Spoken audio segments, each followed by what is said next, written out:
Ga yadda za ku buɗe blogin ɗin da aka yi muku a cikin WhatsApp.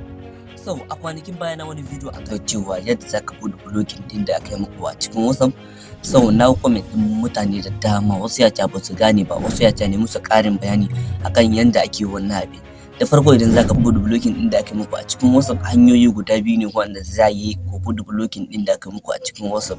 Hanya ta ɗaya ita ce wanda za ka je ka lalata WhatsApp ɗinka, to sai ka koma buɗe wani WhatsApp. Wannan hanyar za ta baka dama ko kuma ka buɗe blogin ɗin da aka yi muku a cikin WhatsApp. So wannan hanyar ina ganin ta fi kowace hanya sauki, domin wannan hanyar mafi yawancin mu kuna za ku ga da wahala gare ta. So kuma hanya ta biyu ita ce wadda za ka haɗa group da kai da abokinka. Idan ka haɗa group da kai da abokinka, to shi kuma abokinka za ka tura ma abokinka wannan lamba wanda ya blocking ɗinka, shi kuma abokinka zai saka shi a cikin group. Idan ya saka shi a cikin group zai fita, idan ya fita shi kuma sai ya barka da kai da wanda ya blocking ɗinka.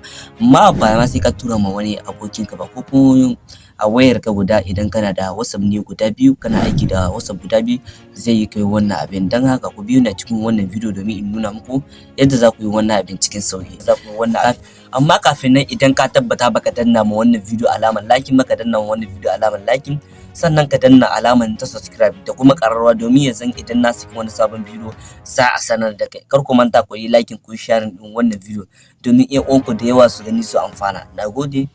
Bayan kun shigo cikin WhatsApp din wayar kuma haka za ku danna wannan wajen da kuke gani. Zaran ku danna wannan wajen za ku danna wancan alamar na sama inda kun ga rubuta group. A nan za ku je ku nemi lambar abokin ku ko kuma lambar wani naku haka. Za ku hada group da kai da shi, misali kamar haka zan nemi lambar wani abokina. Ina danna wannan wajen da kuke gani. A nan na ba mu dama zan saka sunana da kuma foto na idan ina da bukata. Kamar haka misali zan saka sunana. Bayan ka gama saka sunanka, idan kana bukata za ka iya saka foto ka, za ka danna wannan wajen da kake, za ka bashi dama. Shikenan kuna gani ka hada group da kai da abokinka kamar. Bayan ku hada group da kai da abokinka kamar haka, za ka ba abokinka lambar wannan wanda ya blocking ɗinka. Shi kuma abokinka zai shigo cikin WhatsApp ɗin, zai ga wannan group da ka hada tare zai shiga cikin group.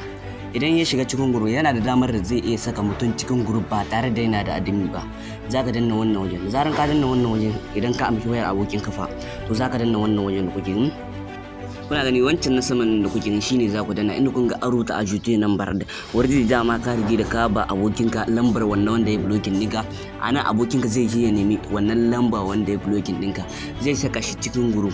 Misali kamar haka zan nemi wata lamba haka, zan saka ta a cikin group, zan danna wannan wajen. Ina danna wannan wajen da kuke gani, to da zaran abokinka ya saka wanda ya blocking ɗinka a cikin group, to shi kuma abokinka zai fita daga cikin wannan group ya bar ku da kai da wanda ya blocking ɗinka. Misali kamar haka, zaran abokinka ya fita, kai kuma kana shigowa cikin wayar kamar haka, da zaran ka rubuta mutum wannan text sako da bararraka da safiya ne haka, to shi wannan mutum wanda ya blocking ɗinka zai ga wannan sako wanda ka tura mai. Duka yan uwa, nan mu kawo ƙarshen wannan video namu. Idan wannan video ya bi da yayi wuri ka danna mana liking, kai sharing din wannan video da kuma danna mana alamar nan ta subscribe da kuma ƙararrawa, domin zai idan mun saki wannan sabon video za a sanar da kai. Wannan ita ce hanyar da zaka bude blocking din da aka yi maka a cikin WhatsApp.